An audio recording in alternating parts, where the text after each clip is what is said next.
we're going to bring on the amazing Lauren, who is going to be talking to us today about not only Reiki, but Theta Reiki and how we can be using it in our deconditioning journey. So without further ado, Lauren, welcome. How are you doing today? Good. How are you? Thank you for having me.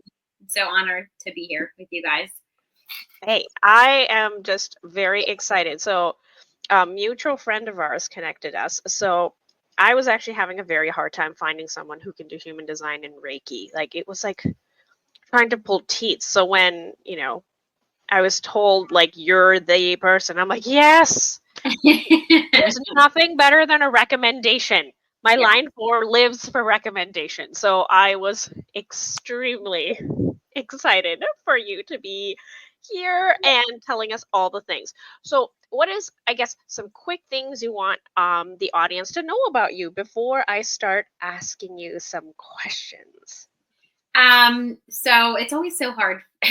I hate this question because it's always so hard to talk about yourself, or it is for me anyway. But I'm newly engaged, and I am not as I used to call myself a single mom. Now, my fiance now has helped me raise our daughter pretty much together. And she'll be 5 in December. I am an entrepreneur, business owner. I am a 6'2" emotional projector. I call myself the intuitive business guide, human design business guide, because that's what I feel like I have my new title. I feel like that changes all the time. I do Theta Reiki. I do it a lot. I feel like I do more shamanic healing too. It's a newer practice for me. So I wouldn't say I'm an expert yet, but I still do infuse a lot of Theta Reiki into everything I do, like with myself or my clients. And the biggest part is being a trauma healer. I feel like when people come to me, it is simply for trauma. And, I always feel like understanding your human design is amazing and great, but I feel like if you don't understand the trauma and why it's happened to you, there's nothing more I can help you with still until you kind of face that. I guess I could call myself a shadow worker too. I feel like I'm more of a shadow worker than, call myself a light worker. I'm like, I like the light, but I feel like I love being in the shadows and helping people through that with multifaceted trauma. So that's just a little bit, a few really down to earth, just a few, of course, other projectors listening to this, they understand that I'm a guide here. I'm a lighthouse to help people find their way in the world, especially today. I was going to say lighthouses are how we like to describe projectors. So, we know what's up. Okay. Amazing. So, what I would first like to ask you is, so with Theta Healing and, Theta Reiki in particular, describe your journey or, your story as to like how you even got there. What made you say, hey, this is it? Like, this is something special to this. Sure. So I'll give you the Cliff Notes version because it's a very long journey. And I feel like I need to speak on this. I wasn't going to say this, but I'm going to speak on it. But so fast forward, it's been about 4 years now that I was first a Reiki master, and then I added on the Theta to that. So I was going through a very traumatic, abusive, narcissistic relationship. And I was going through a divorce and custody battle. It was really nasty. And I left my very successful 9-to-5 job. I was a high-risk OB ultrasound tech. So I was sitting there one day and I was like getting angry at the patient. Now, these are high-risk OB patients that they have high-risk pregnancies for whatever reason. And I felt like very angry. Like, why am I here? I hate this job. And then I was like, I took a step back. I left that job that day and I was like, I need to find something else. So I had a massage therapist that would just do massages because I had to get I had to get weekly massages 3 times a week because of my shoulder, because of my job. It was very strenuous. And I said to her, I feel like, she was like, you're a healer. And I was like, a healer? What are you talking about? I need a healer. That's what I said to her. And she said, no, you are a healer. And I was like, oh yeah, people tell me that all the time. I don't feel like it right now. So fast forward to, when I started working with her, I did Reiki 1, 2, and 3 with her, and then got to master. And then I met my an old mentor, and she was a Reiki master as well. And then she said, basically, I was her guinea pig. She was going to start doing Theta, and I worked with her and got, went quickly through, got Theta. It was kind of similar to Reiki. It's more of like the Theta. So you're in Theta state a lot. So it's like right before you go to sleep. And it's like that brain waves. You're doing different stuff. You're getting light codes. You're getting all this stuff. And so I did that. And doing that with her, I realized I no longer aligned with her. And she's more, I feel like, on the spectrum that I feel like a lot of us coaches, mentors, healers are dealing with now. It's like the narcissism part of this very sad space that we're in. But I feel like with Pluto and Aquarius, that helps expose everything. So needless to say, the coaching with her, I felt very stuck, and I started looking inward, like, use the tools that I already knew, used Theta Reiki, and I realized, and I started getting downloads from Spirit.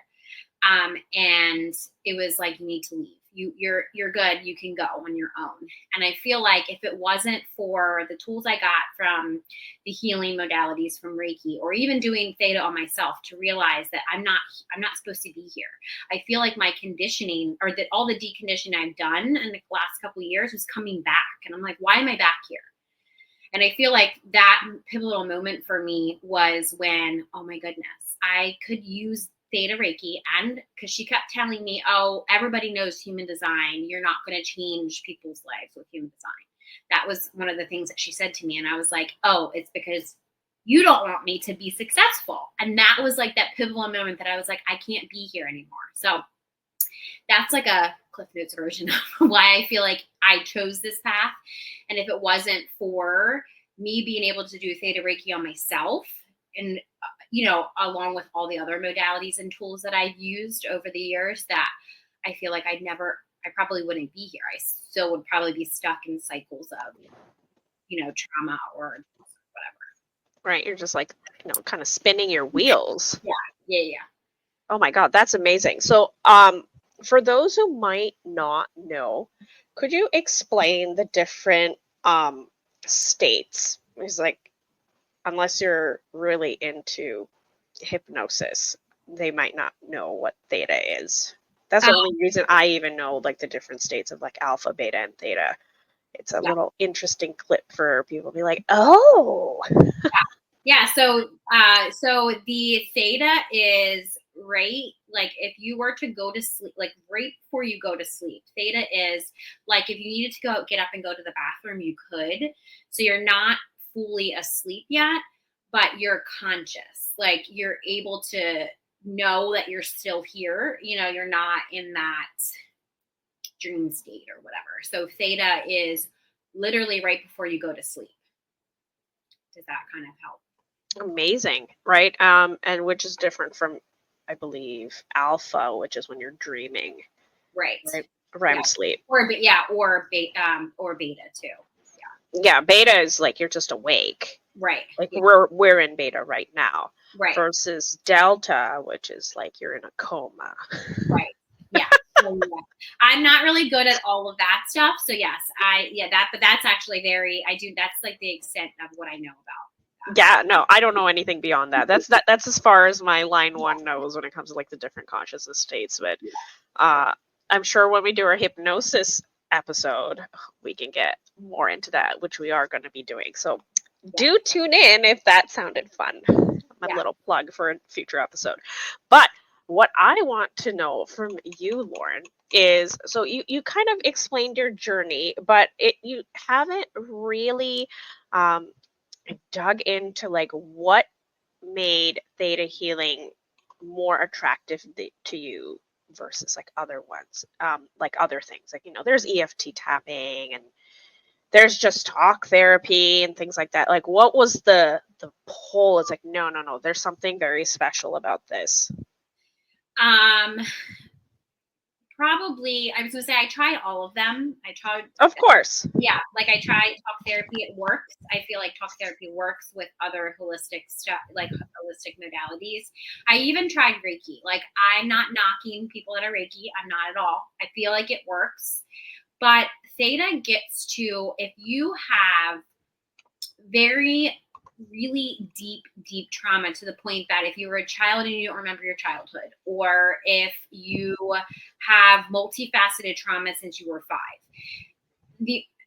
in my opinion, if you're not having hypnosis or you don't have any type of shamanic healing or something that's going to clear all of that out, it's not getting deep enough. Even even Reiki, it's only doing surface level stuff. It's what I've noticed. But Theta gets to, like, it reprograms your mind. Like, it literally just, like, it can transform your life. And I feel like a lot of people that have had Theta Reiki, or even if they have not had it, the practitioner that's doing it is doing some type of hypnosis, or it's like same thing with shamanism. It's like it's a form of hypnosis. Same thing with channeling or past life regressions or working with the Akashic records. It's all like quantum physics. It's all like the same thing. It's just called something different. You know what I mean?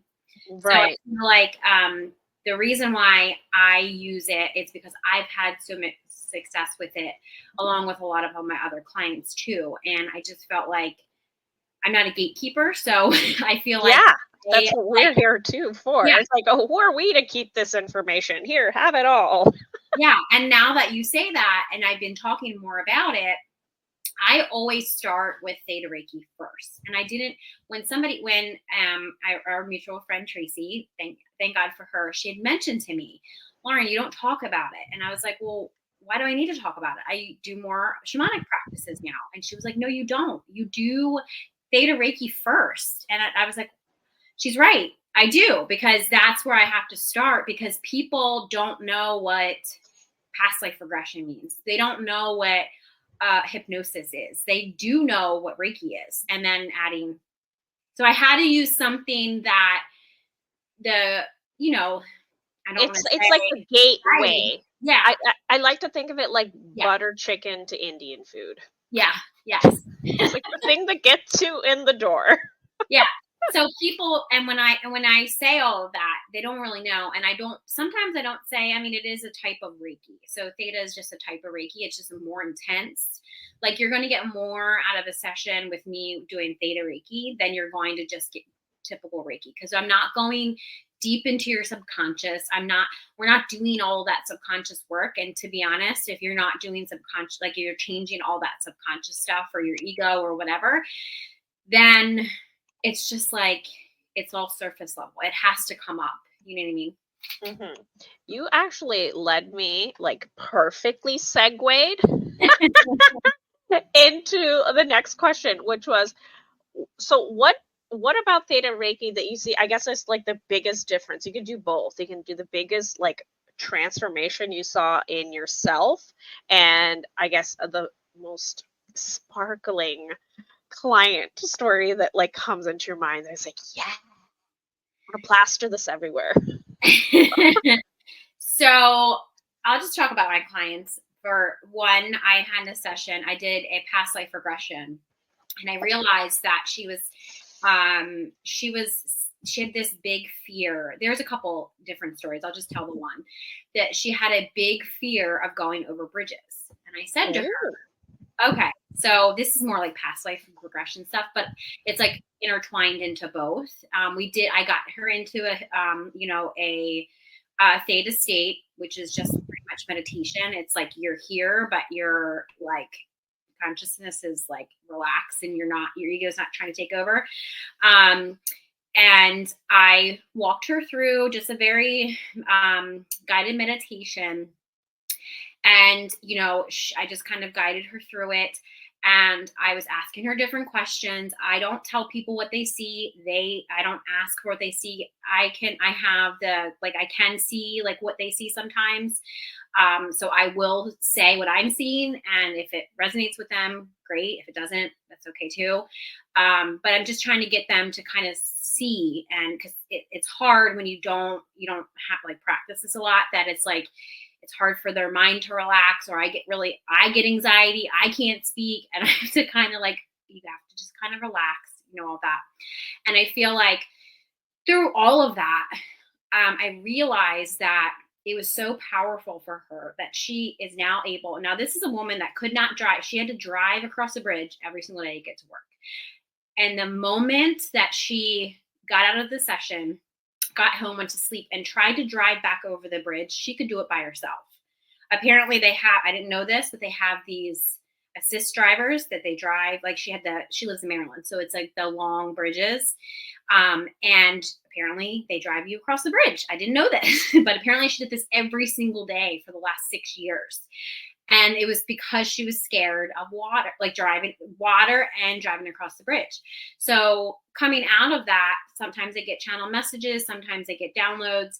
And it was because she has a huge witch wound of being burned at the stake and hung on a bridge. So that is a past life, thing that she held on to in this lifetime, which is not true. And I feel like when you go through life not knowing this, like having deja vu, feeling like you were here, but not knowing why, like what is the reason? And I feel like past life regressions a lot can help with that because they give you the answers, so you no longer have to hold on to that in this lifetime. Yeah, past life regressions are a fun time. I used to do them just for funsies. But they're more useful if you have like an actual purpose to them. Well, there's always like a purpose. It's just like, I know, but you can just do them for joyrides. Oh yeah, well, but a lot of the times the joyride is not a joyride, and you're like, wow, that was just really sad. Oh yeah. I've done that a few times. I'm like, never mind. Oh, so this is okay, so you mentioned your client, and this is kind of very similar to what we already talked about. So this is a fun one. So what are some common misconceptions about Theta Reiki, or things that people are just not getting right that you're like, hold on, that's not how it is? A common misconceptions that I have seen lately are that the person doing the healing or facilitating the healing or whatever they're doing, that other person either does not believe it's working, or the other person is not doing it right, meaning like proper protection, clearing out energy. They're giving them more. I'm a big believer that if you can't read energy, or you can't see energy, feel energy, whatever, you should not be doing it, because I do know that there's a couple times, not during Reiki, it's very high, it's very like, universal, very high, like, highest form of like energy. But I feel like if like shamanic healing and stuff, if you're not protecting yourself, you're not closing out stuff, you're not being able to, people think that they're channeling different stuff and they're not, like it's a real, like energy's real, like there's shift shape. There's people that say that they are this person, but it's really not. You have to really be able to feel it in your body. And I feel like lately a lot of people are doing more, I should say, not harm to people, but I feel like, it's not working for them because, for one, there has to be intention. Like the other person has to set that intention, and that intention is not being set like for the best and highest good for that person. Because a lot of people, I shouldn't say a lot of people, but a few people lately have said, oh, I've done Reiki, but it didn't work. And I'm like, well, which part didn't work? The part that you didn't continue to do it? Or, did you not believe it? Did you think this was going to like heal you? Like this is not just going to heal you. You have to do the inner work too. So those are a couple of the big misconceptions. Like Reiki's not going to heal you. You have to use it as like a tool. It's just a tool, like any tool. Like, if you do shadow work, you're not going to be healed the next day. If you do a Reiki session, you're not going to be healed the next day. It's like a continuous, it's like a journey, if that makes sense. Yes, perfect sense. So for someone who'd be using, Theta Reiki or going to a Theta Reiki practitioner for the first time, like what would you say some like best practices, or even kind of like you were mentioning, like what kind of mindset should you be having before going into that kind of session? I would just say to be open-minded, and just be open to receive. A lot of times, and a lot of people that, a lot of us, to be honest, even me sometimes, it's hard to be in a place of being open when you just learn to trust yourself. I mean, I learned to trust myself through my human design and deconditioning, but it wasn't easy. So, you could be tense. It could take a couple times. It could take 5 and 6 times for you to go to this person and you to trust them. You have to trust yourself first, but you have to also trust them. You have to be able to know that what they're doing is helping. The intention is good. And I always tell people, if even like on calls with me, if there's something that you don't like or your body does not feel good in a session, tell me, because we got to figure out why. Or maybe I'm not for you, and you can tell me that. I'm okay with that. I'm not for everybody. And I feel like a lot of times I don't want people to waste their time. I feel like everybody's time is valuable. So I always just feel like if your body doesn't feel right, just listen to it. So if you're talking, or even if you're with a mentor or healer or guide, whoever you're working with now, if you feel like you need to like stop working with them, just stop working with them. Just give yourself permission to trust yourself and just, trust your body. Your body definitely knows. Your mind does not know as much as your body does. Yeah. So those are, so trust yourself, trust your body, and, be okay. Like, try it a couple times. Don't just try it one time and be like, oh, didn't work. Try it. Like I always tell people, you have to try things. Like if I have to try things 6 times, try it 6 times. And eventually each time it'll get easier and easier. You just gave me a brilliant, what's the word I'm looking for? Like parallel example. So this tracks for anyone who has kids or is helping like a toddler like eat solid foods. What's the number? It was crazy. It was like you need to be introduced to new food. Like I think it was 10 to 12 times or 15 times. I can't remember the exact number. Yeah. Before the child considers that food to be normal to their palate. Oh, wow. That's crazy. So see, yeah, like toddlers, here toddlers, like they're smart. Yeah. So you can't just be like, okay, here's broccoli like 3 times. Oh, you didn't like it the 3rd time? Okay, we're not trying it again. No, it has to be way more than that. And it doesn't have to be like every day in a row, right? It's like I'll come back to it, I don't know, a month from now, or I'll come back to it a couple weeks from now. It's like the same thing applies to this. Right. Yeah. Yeah.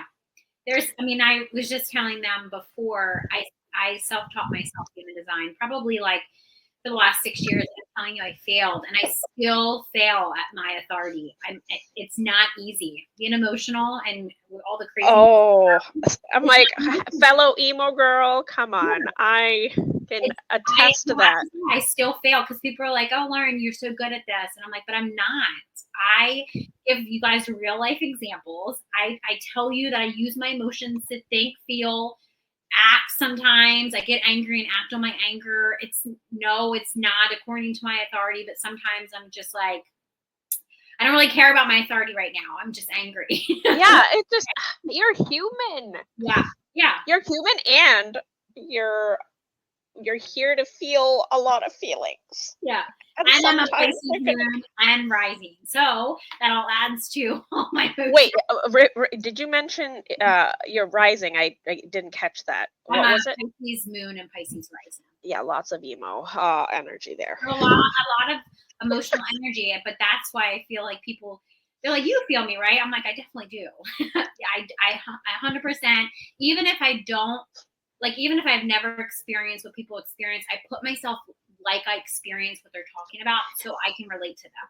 I mean, that was what I was going to say for anyone with emotional definition, right? They're not ever going to be able to like physically feel it in their body because of the definition, but they're like, oh, I remember a time. Yeah. When I felt that exact same thing. So it's very much like a relational Yeah. kind of empathy, right? It's like, oh, I can relate to you because this happened to me at some point and it sucked. Yeah. And I was going to say, this lifetime, one of my life experiences that I experienced was empathy. And I remember as a kid, and I don't know if some of my Aquariusness, my Aquarius moon plays a part in this, but I always say one of my toxic traits is I like to disconnect. It's very easy for me. It could just be a trauma response, but it's very easy for me to disconnect. And that's where I lose my empathy. So I really do try to use my emotional authority, like for the empathy piece. So that's so interesting. Yeah. Yeah, because I was like, you're a line sick. You're supposed to zone out. Like, yeah. line sick to me. We call it aloof and on the roof. You're like, I do that too. And but when I'm trying particularly to relate to 6-2s. Oh my gosh. You know how many times I've had 6-2s just like disappear on me? And it wasn't just one 6-2. It was like 3 or 4 of them all across different energy types, all doing it at the same time.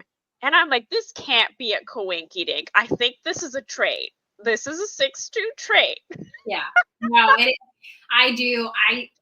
It's sometimes it can be bad. People are like, "Where are you, Lauren?" I'm like, "I'm here," but it's like you don't hear from me. And I'm like, I'm still here. I'm still alive, but I just want people to leave me alone. Like, I just want to be yeah, your line 2 and your roofness, like it all amalgamates, and then you add your emo wave to that. It's like, I don't feel like it. I need a couple days to just be by myself. Yeah. Oh, that's funny. That just reminded me of like another human design thing. Oh, okay. So this question was not inputted, but I'm gonna type it out. Okay, because I think it's like really pertinent. Have you noticed any what do I want to say?